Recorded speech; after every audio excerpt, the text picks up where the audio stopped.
What's good, everybody? Thanks for tuning in to another episode of Over Quota. Please don't forget to subscribe, rate, and review if you haven't already. Tell a friend, tell a colleague, tell as many people as possible.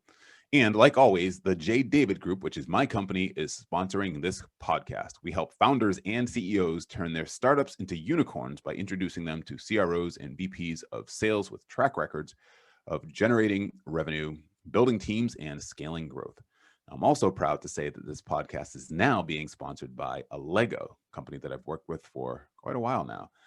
For all you sales leaders out there, have you ever absolutely nailed a presentation or had a rep who actually nailed a presentation that you just wished you recorded to be seen later by new hires or other members of the team? Well, that's just one of the things a Lego can do. Not only does it allow you to record your best content for practice, collaboration, and feedback, but it gives you a way to organize all of your best content in one place, so it's easily accessible to help improve sales performance for everyone. Email me, web, at thejdavidgroup.com, so I can personally introduce you to someone that will take great care of you. Now, my guest today is someone that I feel like I've known for a long time, frankly, because we've heard each other's names and have crossed paths and have so many different connections.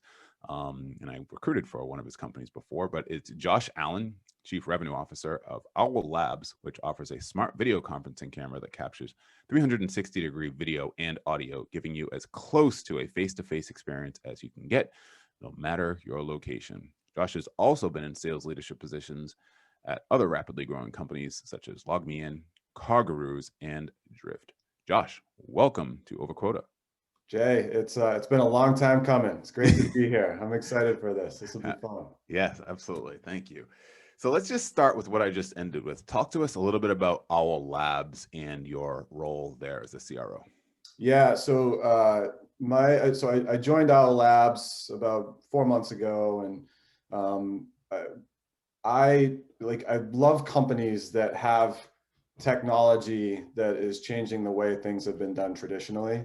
I think Owl Labs fits that perfectly because they created a technology that is really trying to reinvent the way we have virtual meetings and video conference meetings to create a more immersive environment. And you get that with a 360-degree camera with an attention system built in that reacts to the people who are in the room. So if you're on the other end of the meeting, you see their body language, you see how people are responding to each other, and you feel like you're actually a part of it. So I joined in a large part because they created this wonderful disruptive technology. My role there as Chief Revenue Officer spans really all of the customer touch points. So from the first time somebody engages with our brand, with our website, with our company on the marketing end, and then as they move through the funnel, as they interact with sales, either through a touch sales process or they're purchasing through one of our retailers or our channel partners, through customer success, where we're doing onboarding and implementation and training of the new users, through support if they have challenges. So it spans kind of every customer touch point that we have for the whole life cycle. And what was it that compelled them to, because you said you started 4 months ago, what was it that compelled Owl Labs to hire you as the Chief Revenue Officer? What was the state of the business? And then, where are they asking you to take the business from here? Yeah, it's a great question.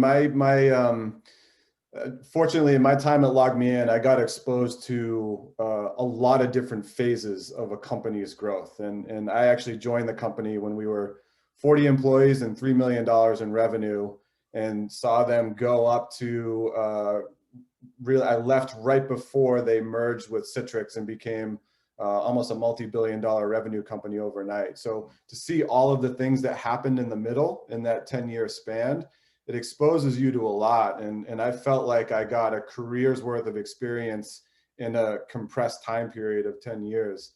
So when I look at something like Owl Labs, they are at this phase now where we have essentially graduated from being a startup company to officially entering scale mode. And scale mode is when you've demonstrated product market fit, you've demonstrated go-to-market fit, and then it's about how do you put in the right people, the right processes, so you can drive that repeatability and take what has started to work to a place where you're creating a predictable revenue stream, predictable outcomes, and really just building the business. And so Frank Weishaupt, our CEO, he and I worked closely together previously at CarGurus, and Frank's been here for a little over 2 years. And so he reached out to me and explained kind of like, look, we're going into this phase of scale. And so we're starting to build out a leadership team of people who've seen the movie before and have been through this experience and can really help with the implementation of all of the systems changes we have to make, bringing in the right people to be able to drive the business and scale it forward. So the timing was perfect. The team was perfect in terms of like the types of people that Frank and the founders, Mark and Max, have been able to attract into the business. So it has really fit like a glove. It's been a wonderful first 4 months, and we're gonna build something special here. One follow-up question to that. When you mentioned product market fit, what were some of the other indicators in the business that said, if we don't hire Josh Allen, let's just say, we're going to miss an opportunity, we're going to miss, plenty of opportunities, or, something's going to break? Like what was the bottleneck or something that was like, now's the time that we need to do this? Yeah, I don't know that bottleneck's the right word. I think it has to do with, because like when you've established product market fit and you have the type of demand that we have right now, which is pretty strong, there's a strong magnetic pull into the market for our product. Your ability to execute is really governed by how smooth your internal processes are. Like in terms of, like, think about hiring, like how quickly you can get people into the company, onboard them, get them trained, make them productive, so that that demand that is out there in the market can actually be captured. Versus if you don't have enough people to be able to support that, you may have interest, but it's fleeting. And if you don't capture it when it's there, you may lose the opportunity to do that. So, so I think, when I joined CarGurus, we were about $120 million in revenue and had a team of, I think it was about 65 or 70 salespeople.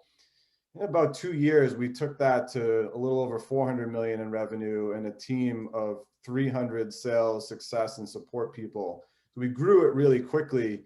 And the only way you can grow that fast is if you're hiring in the right people, you have the process in place to hire the right people. And so in addition to product market fit, it's also finding the right profile fit in terms of the people you're hiring. Because you have to go so fast, there's such a velocity in your hiring and onboarding and training, that you've got to make sure you have that kind of dialed in as to who you're looking for. And so that's like I think that's sort of the tipping point that Frank had, was like, all right, I know that for us to execute the way we want to execute for the next 3, 4, 5 years, we need a CRO, like a leader who can come in here who has done exactly that before. So it's not a learning curve to figure out how you're going to hire well that fast, how you're going to take out the old systems that have not kept up with the business and replace them with new systems that are built for scale.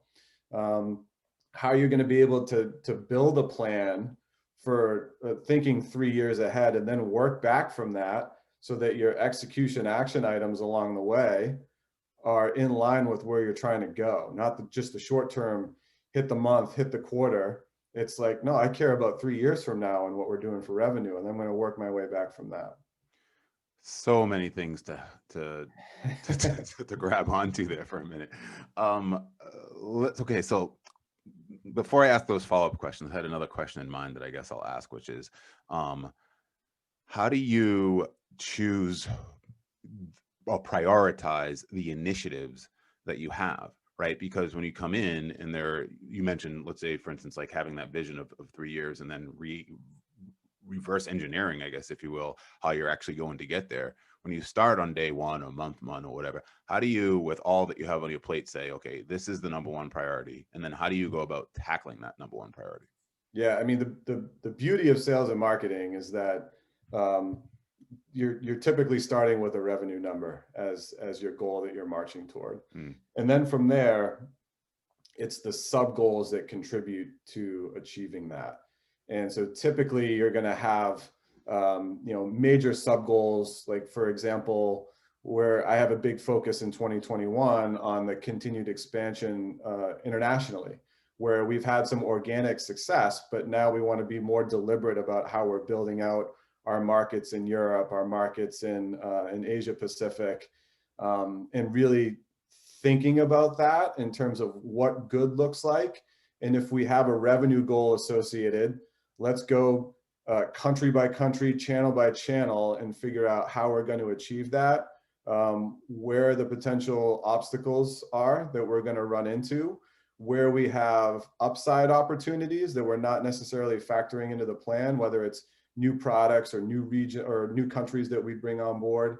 So to me, like the devil is in the detail around your action, and then it's having the team in place that wants to own those pieces. They want to own the pieces of the goal that are going to drive success on behalf of the company.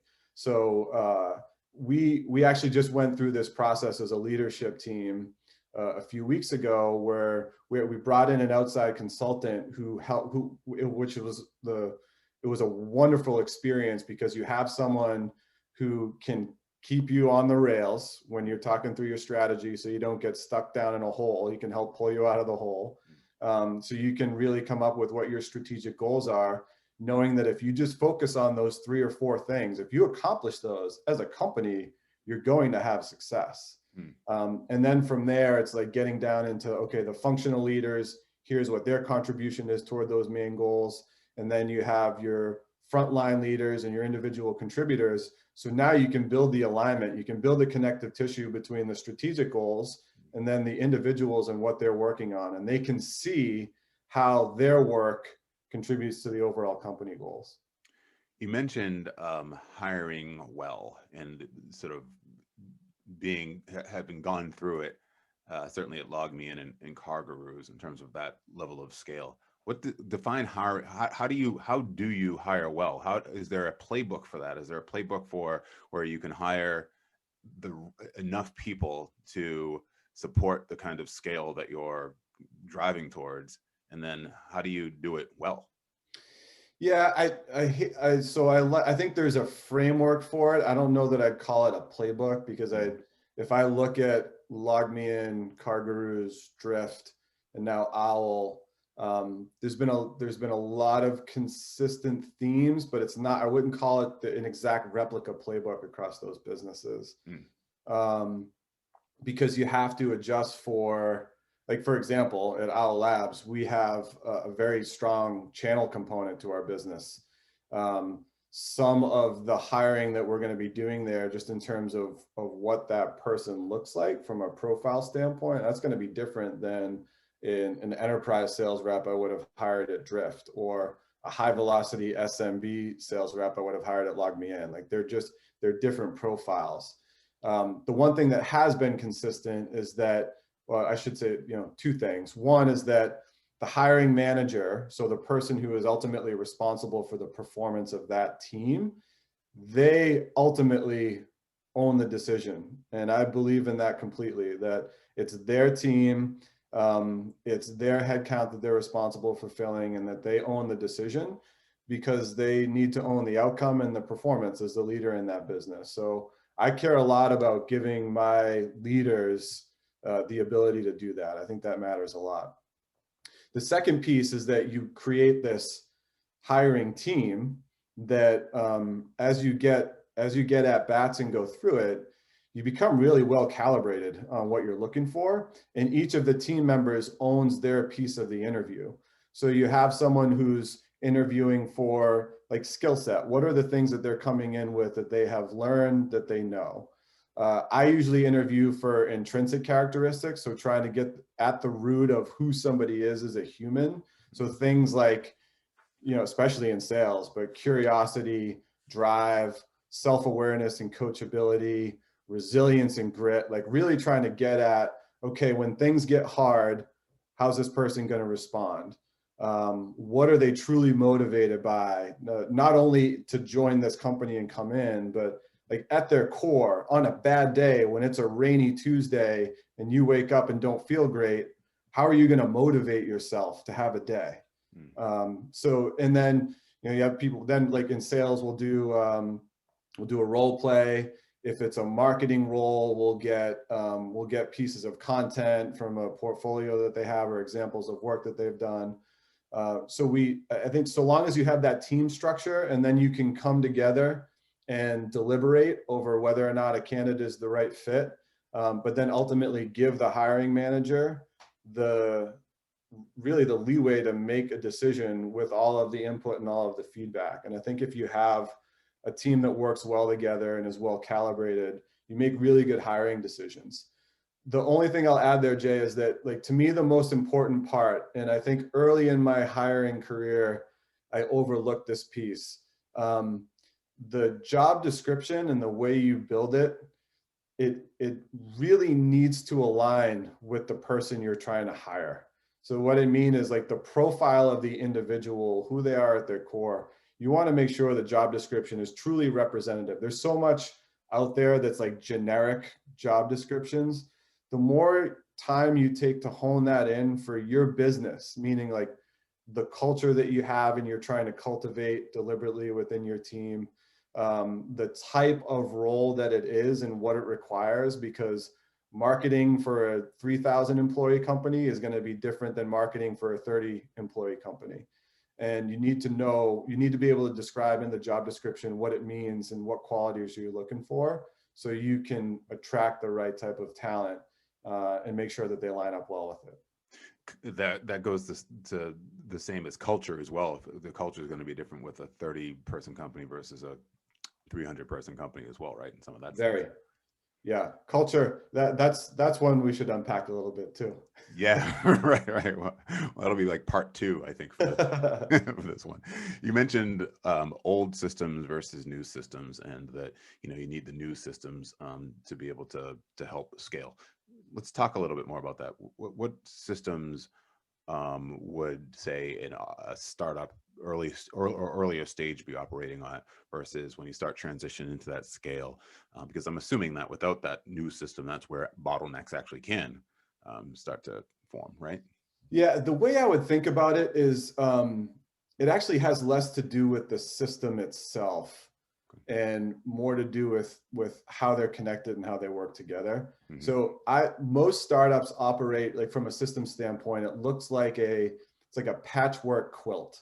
It's like you bring in a bunch of systems, you make individual decisions on, all right, we're going to use HubSpot for our CRM and for marketing automation. And then another patch is added to the quilt. Like, we're going to bring in something like a Help Scout for our service and success team. And then we're going to use some other telephony product over here. And then you try to, like, wire them together and get them to communicate well and get information to flow between them. And it can work in a smaller environment where you don't have as many inputs. But then as you're starting to build out the team and you've got a dozen sales reps, you've got a dozen people in your support department, you've got a bigger customer service team. Now you have inbound inquiries coming from Europe and from Japan and from the US. If you built it as a patchwork quilt, it's not a seamless operation. You start to bump into things where, if I want to measure some of the leads that we have coming in, if they're coming in from a certain system that doesn't feed the information into the CRM the way we need to read it to be able to make those attribution guesses from a marketing standpoint, that's when the system starts to break down because they don't work super well together. So I think of it as moving from a quilt, a patchwork quilt, to a blanket, and you get to a place where the system covers the entire operation.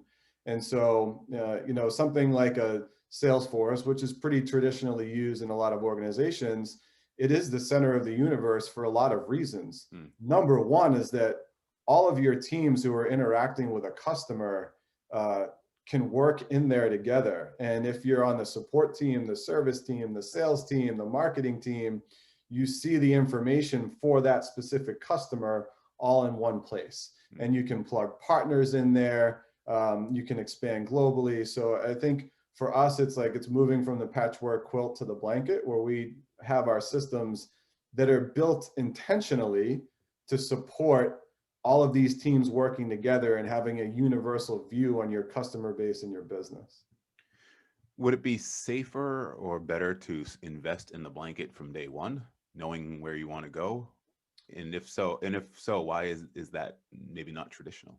Yeah, because I think usually when companies start to invest in systems, they don't know enough about where they're going to end up. And I remember like early days at Log Me In, we used a CRM product called SalesNet, and I don't even know if it's around anymore.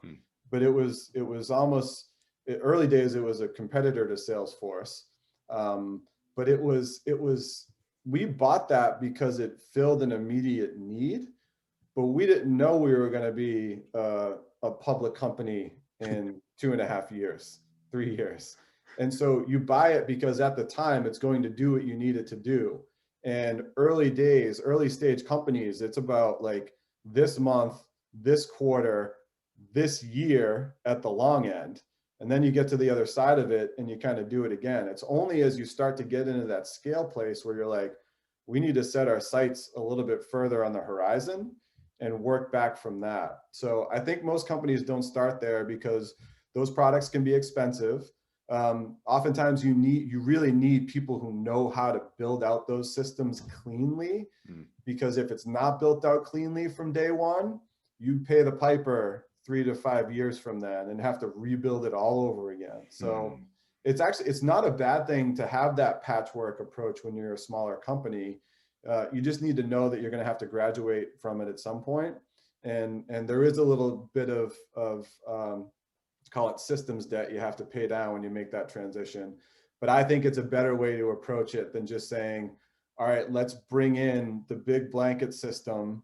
Because if you do that poorly, you have to go through the process anyway. And you probably have to pay for a resource that's too expensive for the size of your business if you're not sure you're going to make it from your A round to your B round or your B round to your C round.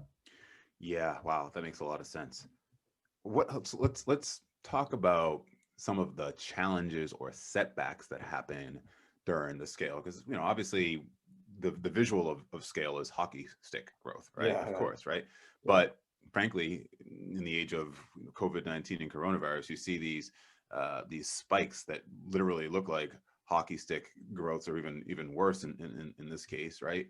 But then you also have days or months where they're down, and you're like, okay, cool, this is good. Obviously, in business, those down months, so to speak, or quarters are bad. When those happened, and I'm assuming that they occurred at some point, I would imagine. Sure. Why did they? And then how do you right the ship in the moment to make sure that you're back up in the right direction? There's a lot of different reasons behind it, honestly. I think in subscription businesses in particular, usually the number one contributor to those drops, or sometimes it's not even a drop, it's a flattening, which can be just as painful. Those tend to happen when churn unexpectedly bites the business. And so, the reason the scale phase is so important to me is because by defining scale, by being in a place where you're saying as a company, you're scaling, you by default are saying like, we have proven product market fit. We know what our ideal customer profile looks like. We know who we're selling to. We know who we're marketing to, which means there's no wasted calories in the business in terms of what you're going after. That matters tremendously, because especially if you're in a subscription business, if you think you have product market fit and you start spending to acquire all these customers, if you're selling the wrong product to the wrong people, churn crops up, and that starts to like really grind on the business and pull it down.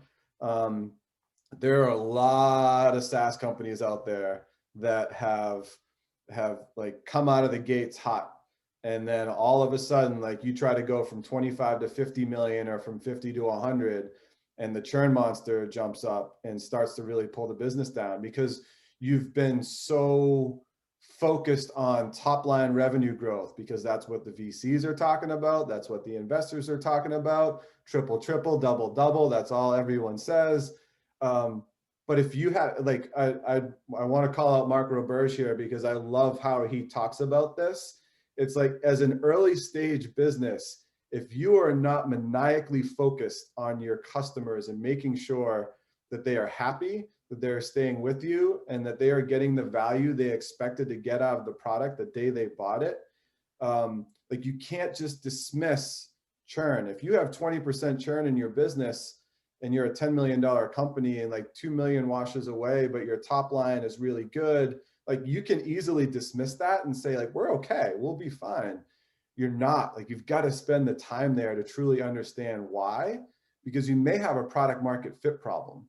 And it may mean that you need to, like, reshape who you're going after and where you're spending your time. So I think, like, when I've experienced those dips in the past, it has largely been, that like the thesis of how we were going to market is at least part of the market wasn't responding the way we expected it to. Well, it's interesting because you mentioned the product market fit problem, because on the surface, it looks like you have product market fit, which is why one would start to scale. But what you're saying is that there's an underbelly, there's like an underlying problem there that you're not necessarily going to notice until, contracts are up or whatever it might be. And if you're not investing in customer success or an account management team, something like that, that's responsible for taking care of the customer, now all of a sudden, even though your top line might still be going up, if the back door is open, so to speak, and you're losing money, then that's obviously not a good formula. Yeah, it's not. And a lot of it comes down to how honest you are with yourself as a company. Because again, it's like, you want to be able to go into a board meeting, or you want to be able to go in front of potential investors if you're looking to raise another round, and show them how great everything is. And if you're not willing to say, you know what, we're a little concerned about this piece of our business because we realize that the use case we had intended is not applicable here for reasons X, Y, and Z. So as a result, we're going to spend more of our time over here and ultimately get out of this market. It just, like, the early and even mid-stage companies, I think, struggle to reconcile that and to actively talk about it because of that. I think the fear of taking their eye, or I think the perception that they're taking their eye off just top line growth. But the churn monster always pops up if you don't address it early on.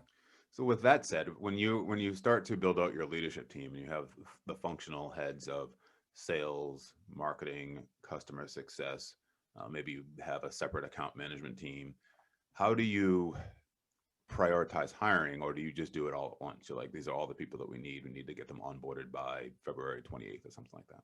No, I don't do it all at once. It is very much in order of where we need to have impact. So I'll give you an example. At Owl Labs, we've got tens of thousands of customers.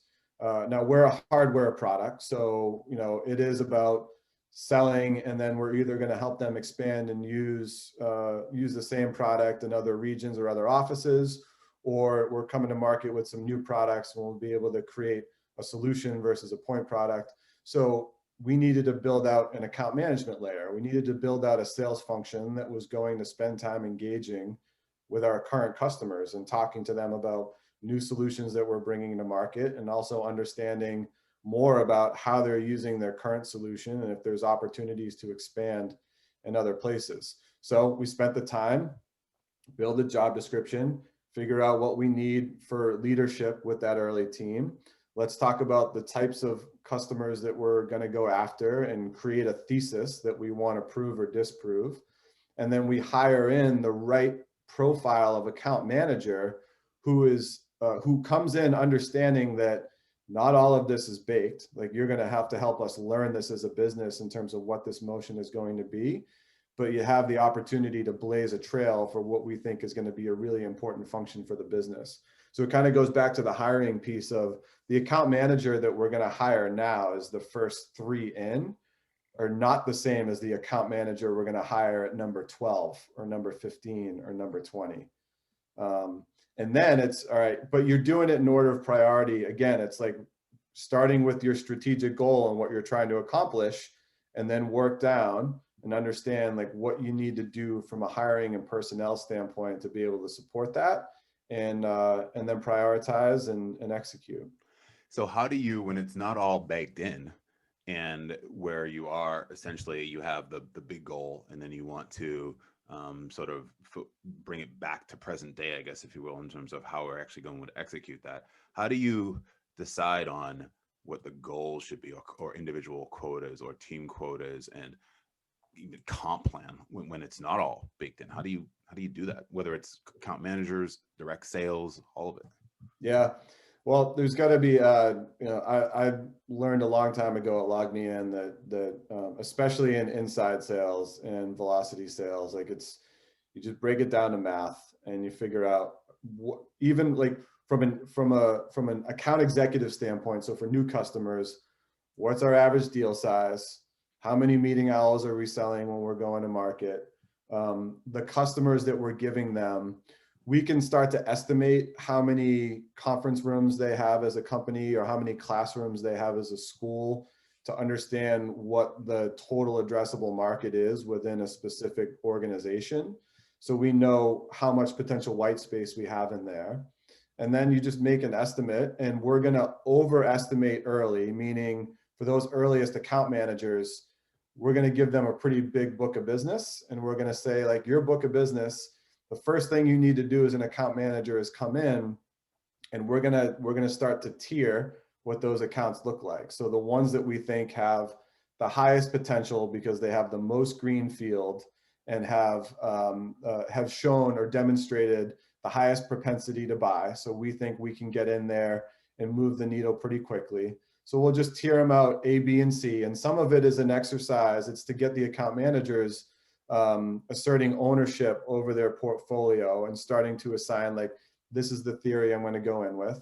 And then from a quota standpoint, we look at, okay, if we look at this customer base that we're giving them, and we look at their prior purchase history, and we look at what we believe to be their perceived need, we're going to draw some conclusions based on that and assign a quota that we think is reasonable. It's never going to be perfect out of the gate, but we'll use what we get out of the first quarter of their performance, and then we'll assess and we'll reconstruct what we have to, and we'll give them what we feel is an even tighter quota for the second quarter. And then we'll kind of go from there. Like, we'll keep iterating. We did the same thing. So Owl Labs didn't have an inside sales team until the spring of last year. And so we had to do the same thing with our account executives, which was, all right, we see like this inbound demand coming in. We're going to give you a quota. This is what we think we're going to get to. And to the credit of our sales operations and finance team, they got pretty close there. And we were able to give them quotas. Luckily the team is overperforming and has exceeded expectations. So it's a really wonderful environment to be in right now from a sales perspective.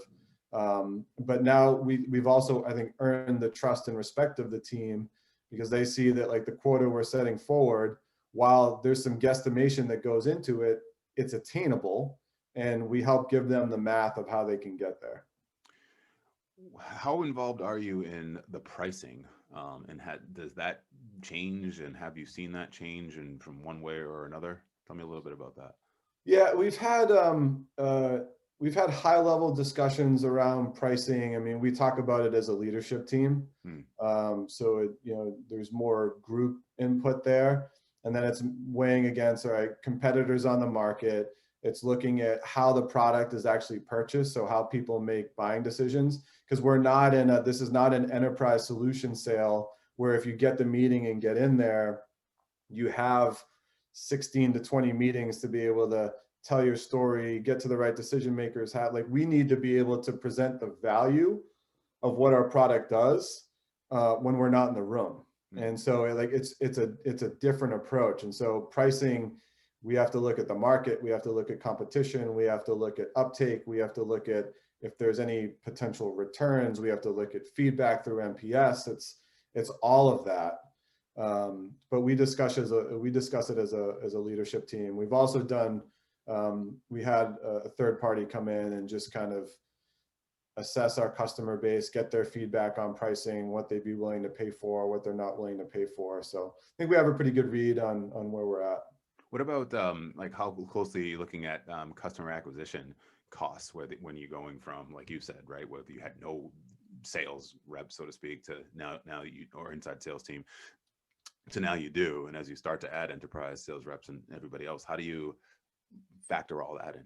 Yeah, that's a very active part of how we measure marketing performance, and making sure that, when we look at our marketing team and what we're spending, whether it's through sponsorships, ads, campaigns, search, you kind of pull all of that together. We also, we sell through multiple channels, so there's customer acquisition costs. There's also margin associated and market development funds with certain channel partners. We work with some of the big online e-tailers, so there are either marketing costs associated there or margin associated there. So you have to sort of pull all of that in to make sure you're assessing channel by channel. It's not just team by team, it's channel by channel, and then region by region within those channels, to understand what you're getting for performance against your customer acquisition costs and any margin associated with the partnerships you have.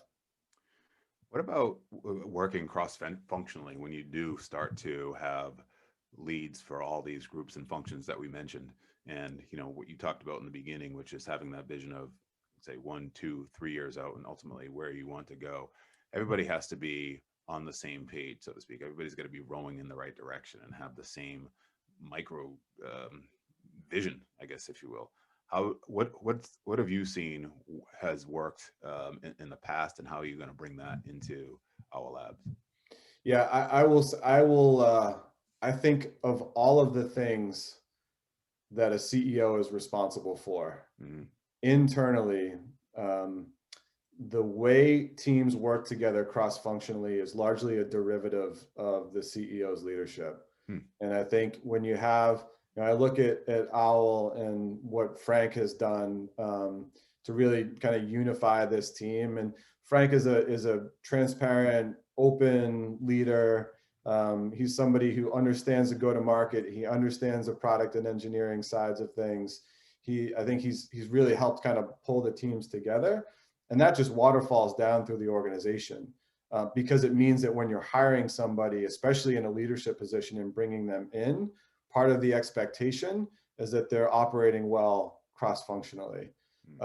So I do think that, and I look at Log Me In, for example, where we had Michael Simon, who was our founding CEO there. He understood the business. He was an engineer by education, but he understood sales and marketing really well. And so for him, he helped operate between those businesses, which meant that his expectation of any product or engineering or sales or marketing leaders that he brought into the company, they were also going to work well cross-functionally. So I do think it starts with the CEO and the expectations they set about how the teams work together. And I feel fortunate that, especially the company I'm at now, it's as highly cross-functional in operation as I've seen. The teams just work really, really well together, and you can tell that kind of marching to the beat of the same drum in terms of what we're trying to accomplish as an organization, which is really, really exciting for the prospects of where you can take the company if everybody's operating that way. How about this? How do you, as the team grows, obviously, and further and further you get away from, the day-to-day and the customer and those types of things, of course, how do you motivate your managers, ultimately the team, to perform at the optimal best, right? How do you motivate them? How do you get the best performance out of your people? What have you seen worked in the past? What are you doing now? What do you plan on doing? Yeah, I think it comes back to hiring the right people, and making sure that you're bringing in people, and then you're coaching up people who lead the right way. I don't want managers in the business. I want leaders, just pure people leaders, people who understand, can directly connect with the people on their team, can deliver objective coaching, care about the performance of the individuals on their team. So like how they're, they look at them as people. You think about, if you use an analogy with the best coaches out there are typically described as those who understand how to get the most out of individual players on a team. Leadership is the same way in a technology company, where the best leaders we have are the ones who can get the most out of the individuals on their team. And then if there's somebody who's not a fit, or is choosing not to do the job the way it's described or the way they've been asked to do it, making sure that they're treated the right way, they're treated with respect, they're coached to try to improve their performance. But if it's not a fit, you also, you move on because it's not a fit for the organization. So I care most about bringing people into the company who are leaders at their core. Because if you judge your own performance as a leader based on your ability to get the most out of the people you're responsible for, then you tend to bring the right people into the org. You tend to develop the people the right way, and you tend to get people who either want to follow you or want to stay with you in the business. You see tenure go up in companies. Like I look at CarGurus, and we had, considering the average tenure for an individual contributor is between like 15 and 16 months in technology and sales. Some of the tenures we had at CarGurus were 4 years, 5 years, 10 years in some instances, because I think we did a good job of both hiring and developing leaders who were able to continue the development of the people on their teams. And that matters more than anything else. You mentioned something that some people may have overlooked it, but for some reason I'm stuck on it, which is a leader's ability to connect with their people. And that word connect resonates with me. When you say connect, what does that mean? Like, just, I guess, practically. Yeah, it's the ability to empathize to a level where you feel like you can sit on the same side of the table as them.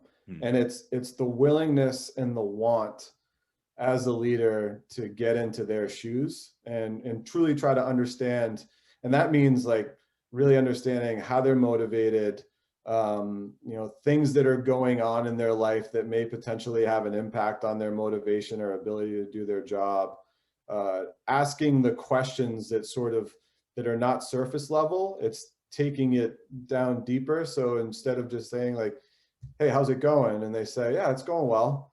It's like, all right, what's going well? What's working well for you today? Where have you had success? And are there any areas you're struggling? It's the willingness to want to truly understand what's going on with people on the team. And there's a lot of one-on-ones that happen, especially in the sales world, where it's like, show me your pipeline, show me your deals.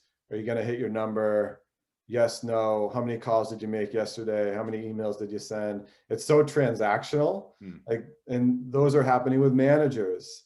With leaders, they tend to spend more time on how are you doing against your goals? How are you performing yourself individually? How are you feeling about your performance? It's using more empathetic questions.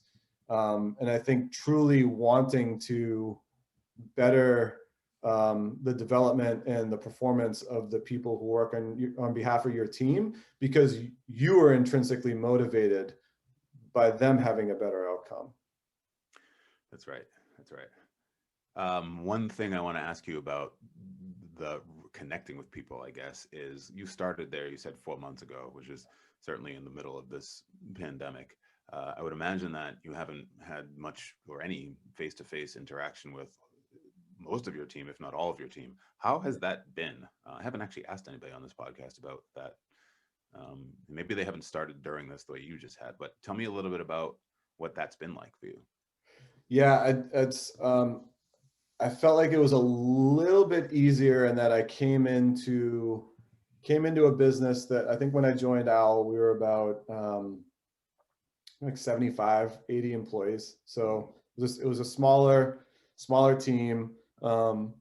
We still have an all hands meeting every week as a company where everybody's there and you can see everybody's face. but there were also 5 people on the team that I worked with prior. So, you know, you have people that you can go to for like quick questions, quick answers. And then I just reached out to as many people as possible to talk to them, to understand more about why they were here, how long they've been here, what they're doing, kind of what they're motivated by. And it's funny, it's in a 4-month period. I feel like I've been here quite a bit longer, because it feels natural. I think it is strange to not go into an office and meet all of the people you work with every day and get to understand more about them on a human level. Because you do, like, you know, it's, everybody's got their own quirks and idiosyncrasies. And like, that's the part I miss, is like really being able to understand that stuff by being in an office with people, or being in meetings with people in a conference room, or traveling to go visit a customer with somebody, or like that. That's the stuff that I do miss, that I think really helps you form long-term like bonds with people. And but on the other side of things, the ability to like quickly fire up a Zoom and get on with somebody, and I do feel like I know my colleagues pretty well, through coming up, you know, remotely and meeting everybody here. I don't know everybody's height. That's the only thing. I don't know how tall they are. But I do know a lot about them as individuals, and kind of who they are and what motivates them. And we've been able to get that part done. So I really look forward to the day when we're all together and get to hang out as a team. Yeah, gone are the days where you walk into an office and you know who you can post up and who you can't, right? Very true. Yeah. Bring those days back. Oh my gosh, that's great. That's great. Okay, let's get into what I call the rapid fire 5, where I ask you 5 questions, you give me 5 answers, and it gives us another way into the thinking of Josh Allen. All right. All right, here we go. Do you have a morning routine? And if so, what is it? I do. Yeah. I need to work out in the morning. It's just, it helps clear my head and mentally gets me set up. So I'm usually out the door by between 5:30 and 5:45 in the morning. I work out about 5 to 6 days a week. I'll usually run 2 days, and then I'll go to the CrossFit gym 4 days a week or so. Okay. What are you most excited about right now, either personally or professionally? I am most excited about the idea that we are going to vaccinate our population and have an opportunity to at least start to see family and friends a little more often come summertime. I think that having that hope out there, especially, I just think of you know, my parents, my in-laws, and people who just like, they want to be around their grandkids, they want to see everyone. I don't know that we get back to what normal was before anytime soon. I think that's still a ways off, but I love the idea of everyone just being able to enjoy summertime, have a barbecue, get together, and a little bit of normalcy as it relates to friends and family. That's what I'm excited about. Absolutely. What about professionally? What are you excited about professionally? Professionally, I'm over the moon about the prospects that we have here at Owl Labs in the coming years, because we have tremendous international growth. We have tremendous domestic growth. We are solving real problems for both companies and for schools. Like I love hearing about the teachers who are using an owl in their classroom, and for the first time since the pandemic started, they can actually use their classroom the way they taught their entire careers, and go up and use the whiteboard and use all the assets that they built out.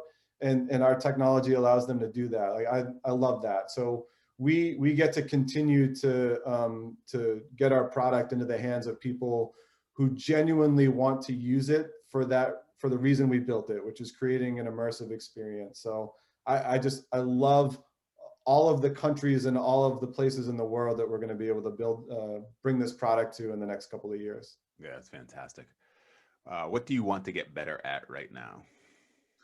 What do I want to get better at? I think one thing I've struggled with my entire career is that my natural state of processing and like listening can come across as hard to read or like flat. And it's just the way I'm a directive thinker, and that I kind of process and try to get to the data points and the detail very quickly. And so I think that can come across, especially when I'm working with new teammates or being exposed to new people. I think sometimes it can come off as, I don't know how to read. I don't know how to read him. And so it can make me less approachable for, I think, some people, especially if you're earlier in your career as an individual contributor or first-time manager. So I am constantly trying to work on how I help my team understand that, like, anything they're struggling with or want help on or assistance on, they feel like they can approach me and get constructive feedback, get a real answer, get a human answer. And that when I'm sitting here and it looks like I have a blank stare on my face, it's because I'm processing, not because I don't care. I just stopped looking at you when I talked to you that way. that way I don't have to worry about it. Candidates beware if you're interviewing with Josh Allen. Just especially in interviews. Yeah, just look at that light in the camera. Don't even look at the screen. Don't even look at him. What keeps you motivated? I am motivated by a few things. I'm naturally motivated as a leader in terms of, I want to be able to pass down the same opportunities I had as I've been coming up through my career in technology, because I feel like some of the leaders I worked for in the past at LogMeIn, at CarGurus, I mean, they really looked out for me and continuing to develop me and work with me. And I just feel like I need to pay that forward to the next generation of leaders and the people who are going to do the same job I am and have responsibility for the people on their teams. I care a lot about that. I think that's, like, above all else, it's passing that forward. And then I'm also motivated by the opportunity. Like, I'm the first in 4 generations in my family to not be a lobster fisherman, to not be on the back of a boat. Wow. And so I am motivated by the idea that I have an opportunity to set up my family, like my kids, and then hopefully their kids and potentially some other generations, to grow up not having to worry about whether or not they can heat the house or put food on the table. And that's a huge motivation. And I feel very fortunate that we live in a time like this where there are more options to be able to earn really good money and put your family in a more financially stable place than if I look at my parents' generation. They just didn't have as many opportunities like this. And so you were kind of born into what your work was going to be. And I had an opportunity to take a right at the intersection as opposed to going straight. Yeah, inspiring for sure.